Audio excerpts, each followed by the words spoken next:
پہاڑی بکرے کی قربانی جائز نہیں، ہرن کی قربانی جائز نہیں، بارہ سنگے کی قربانی جائز نہیں۔ بارہ سنگا بھی عربی وارث ہے، لیکن قربانی اس کی بھی جائز نہیں، حلال ہے، شکار کر کھایا جا سکتا ہے۔ تو ثابت یہ ہوا۔ ناظرین، آپ کا میزبان یاسر شامی آپ کی خدمت میں حاضر ہے اور آپ دیکھ رہے ہیں ڈیلی پاکستان۔ آپ نے گائے کی قربانی تو سنی ہوگی، بکروں کی قربانی تو سنی ہوگی، لیکن لاہور کا ایک ایسا شخص جو قربانی کرتا ہے ہر سال ہرن کی، مارخور کی، کہ ایسے تمام جانور، ایسے تمام چپائے، ایسے تمام چرندہ جانور جو سبزی کھاتے ہیں، جو گھاس کھاتے ہیں، جو چارہ کھاتے ہیں، جو دوسرے جانوروں کا شکار نہیں کرتے، جن کے دانت کچلیاں نہیں ہوتے، نوکدار دانت نہیں ہوتے، وہ حلال ہیں، لیکن سب کی قربانی نہیں کی جا سکتی۔ قربانی ان جانوروں کی ہوگی جو پالتو جانور ہیں اور ان میں وہ تمام خصوصیات موجود ہیں جو بھیڑ، بکری، گائے اور اونٹ میں موجود ہیں، کہ بکریوں پر بھی ایک مخصوص تعداد پر زکوٰۃ ہے، اونٹوں پر بھی، گائے پر بھی۔ اب ایک بندے کے پاس 20 گائے ہیں اور 10 بھینسیں ہیں۔ اہل لغت، علماء و فقہا بھینس کو بھی گائے کے معنی میں لیتے ہیں اور منطبق کرتے ہیں اس پر، جب زکوٰۃ نکالتے ہیں کہ 20 گائے ہوگی، 10 بھینسیں ہوگی، مل کے 30 ہوگی، 30 پر زکوٰۃ ہوگی۔ بعض علماء کہتے ہیں کہ چونکہ زکوٰۃ کا معاملہ بڑا کریٹیکل ہے، زکوٰۃ میں تو ہم بھینس کو شامل کریں گے لیکن قربانی میں شامل نہیں کریں گے۔ بھی قربانی میں کیوں نہیں شامل کریں گے؟ بھینس پالتو جانور ہے، کوئی بھی مکبہ فکر اس بات پر الگ نہیں ہے، سب کا اجماع ہے کہ بھینس حلال جانور ہے اور سب کھاتے ہیں، دودھ پیتے ہیں۔ گائے کے دودھ کی نسبت بھینس کے دودھ کو برصغیر میں زیادہ پسند کیا جاتا ہے، زیادہ گاڑھ ہے، زیادہ مکھن آتا ہے، زیادہ گھی بنتا ہے، لوگ اس کو پالتے ہیں، اور بھینس کی قیمت گائے کی نسبت زیادہ ہے۔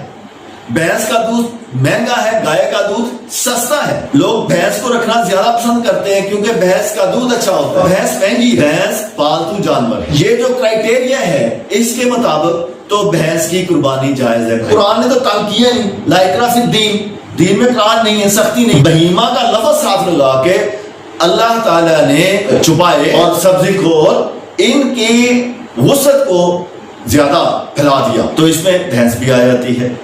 قربانی بھینس کی جائز ہے ان جو دلائل ہیں ان کی روشنی میں، تو اس پر ساری امت کا اجماع ہے، یعنی اس میں بریلوی، دیوبندی، اہل حدیث اور اہل تشیع سب شامل ہیں کہ سب اس کو حلال سمجھتے ہیں، اس کو پالتے ہیں اور اس سے استفادہ حاصل کرتے ہیں۔ اب اختلاف آ جاتا ہے قربانی پر۔ بات یہ ہے کہ رسول اللہ صلی اللہ علیہ وآلہ وسلم کے مبارک عمل کو اختیار کرنا ہے، اس میں خیر و برکت اور اجر زیادہ ہے۔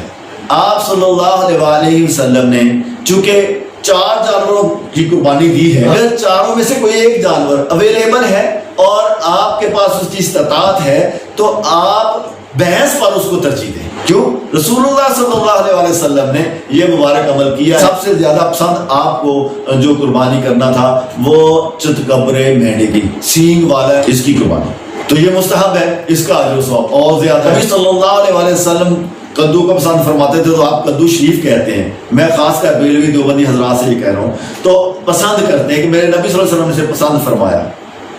آپ صلی اللہ علیہ وسلم نے پگڑی پہننا پسند فرمایا، یہ دونوں مقاصد پہ فکر کے بھائی دوست پگڑی پہنتے ہیں، سنت ہے۔ اگر کوئی مسئلہ نہیں ہے، کوئی مشکل نہیں ہے، تو ان 4 جانوروں میں سے کسی ایک جانور کی قربانی کریں۔ انڈیا ہمارے پڑوس میں ہے، انتہا پسند ہندو کی تنظیموں کا جہاں زیادہ غلبہ ہے، جہاں گائے کو قربان کرنے پر مسلم کچھ فسادات شروع ہو سکتے ہیں، لوگوں کی کجویلٹی ہو سکتی ہے، وہاں پر اگر گائے نہ ذبح کی جائے تو کوئی فرق نہیں پڑتا۔ بھینس یا گٹا وہ اویلیبل ہے، اس کے بھی 7 حصے ہیں اور اس کی بھی شرائط گائے کی ہے کہ 2 سالہ ہو، دوندا ہو، مسنہ ہو، یعنی اس کے دودھ کے دانت نکل چکے ہوں، وہ لے کے وہ وہاں قربانی کریں، قربانی ہو جائے گی۔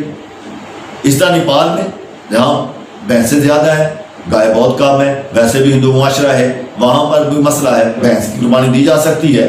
افریقہ کے دور دراز علاقوں میں جہاں مسلمان آباد ہیں وہاں پر بھینس اویلیبل ہے، گائے موجود نہیں ہے، تو وہاں پر بھینس کی قربانی کی جا سکتی ہے۔ اسی طرح سائبیریا میں، برفانی علاقہ جات میں جہاں پر نہ بھینس دستیاب ہے نہ گائے نہ اس طرح کے جو برے صغیر میں پائے جانے والے یا عرب میں پائے جانے والے جانور، تو وہاں پر جو ان کا گھریلو جانور ہے اور اس بہیمات الانعام کی شرطوں پر پورا اترتا ہے، اور پالتو جانور ہے، اونٹ کی سائز کا ہے تو اس کی وہ بھی دودھا ہونا چاہیے اور اس کی عمر 5 سے 6 سال میں لگا ہونا چاہیے۔